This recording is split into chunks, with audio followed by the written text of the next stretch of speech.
Ketika seorang suami sudah memprotek handphonenya, menyembunyikan, ya, dan itu sangat besar peluangnya, walaupun tidak langsung kita menuduh, tapi biasanya ada kedustaan lain yang sering berbarengan dengan perselingkuhan. Sehingga banyak para psikolog sudah mengatakan selingkuh itu bermula dari handphone yang diprotek dan pesan yang dihapus. Jadi apa yang membuat seseorang dengan pasangannya yang dia dalam Quran sejatinya dianggap saling menutupi aib, justru dia saling menutup antar dirinya dengan pasangannya. Berarti ada problem dalam urusan ini. Dan itu adalah suasana yang menghilangkan surga di dalam rumah. Sebab kedustaan membuat orang itu harus berpikir, hidupnya tidak tenang. Satu kedustaan berpikir untuk menutup dan kedustaan yang lain, dan dia akan gelisah. Otaknya makin kreatif, tapi kreatif yang mencemaskan. Apalagi nih yang saya lakukan, kalau ternyata ini terjadi bagaimana? Kalau ternyata ini ketahuan, saya harus punya plannya supaya pasangan percaya. Selalu setiap hari begitu terus, dan ini yang membuat kegelisahan datang. Jadi wajar orang-orang yang berdusta hidupnya nggak tenang. Padahal diantara keinginan kita dalam pernikahan itu adalah mendapatkan ketenangan. Bagaimana mungkin sakinah itu datang kalau ternyata dilalui dengan kedustaan, di mana seseorang itu setiap hari berpikir menyembunyikan kebenaran, bahkan memanipulasi kebenaran. Bagaimana caranya pasangan nggak tahu, bagaimana kalau anak orang tua nggak tahu, ya. Dan itu adalah bentuk dari, dalam tanda kutip, dicabutnya suasana surga dalam rumah yang beralih menjadi suasana neraka. Maka dua hal inilah yang menjadi isu dalam rumah tangga, mulai dari orang yang berpura-pura, yang kedua memanipulasi fakta.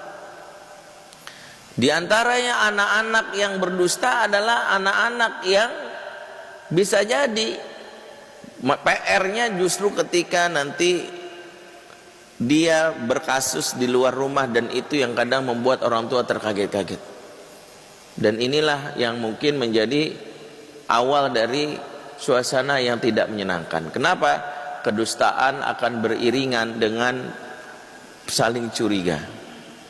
Di mana saling curiga ini pintu masuk yang membuat setan mudah memprovokasi seseorang untuk berpikiran negatif, dan inilah yang disebut dengan was-was. Maka siapa yang sudah memulai hidup dengan dusta, maka setan tinggal memantiknya dengan alladzi yuwaswisu fi sudurin nas. Maka was-was itu hadir disebabkan ada track record kedustaan. Kedustaan itulah yang membuat orang akhirnya was-was, yang membuat akhirnya hidup tidak tenang dan hidup tidak bahagia. Yang jadi pertanyaan, mengapa kedustaan ini hadir? Mungkin ada yang bertanya, kenapa anak saya tukang bohong, Ustaz? Saya baru tahu kalau anak saya ini ternyata bohong. Dia ngakunya sekolah ternyata bolos. Dia ngakunya sholat padahal nggak sholat. Saya lihat di CCTV ternyata dia begitu.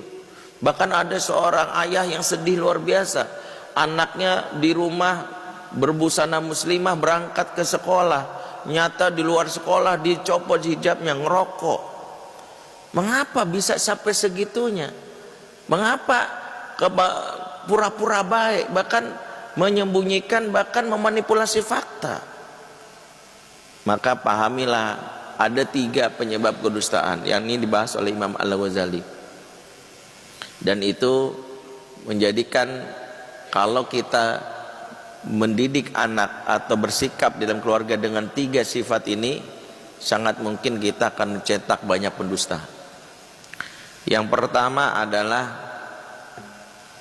kenapa orang berdusta? Karena sikap kasar. Sikap kasar dari orang di rumah. Kalau anak suka berdusta biasanya karena orang tua yang kasar, orang tua yang suka menghukum. Jadi kalau ada anak, kenapa anak saya suka bohong, periksa. Di antara pola pengasuhan yang menciptakan anak-anak tukang bohong adalah orang tua yang suka menghukum apa-apa hukuman. Terlambat push up, ya, melakukan ini gampar, melakukan ini kunci, uangnya diambil. Hukuman yang terlalu sering berdampak kepada apa? Berdampak kepada rasa tidak nyaman, dan manusia itu punya self defense untuk menjaga rasa amannya dengan cara apa? Berdusta.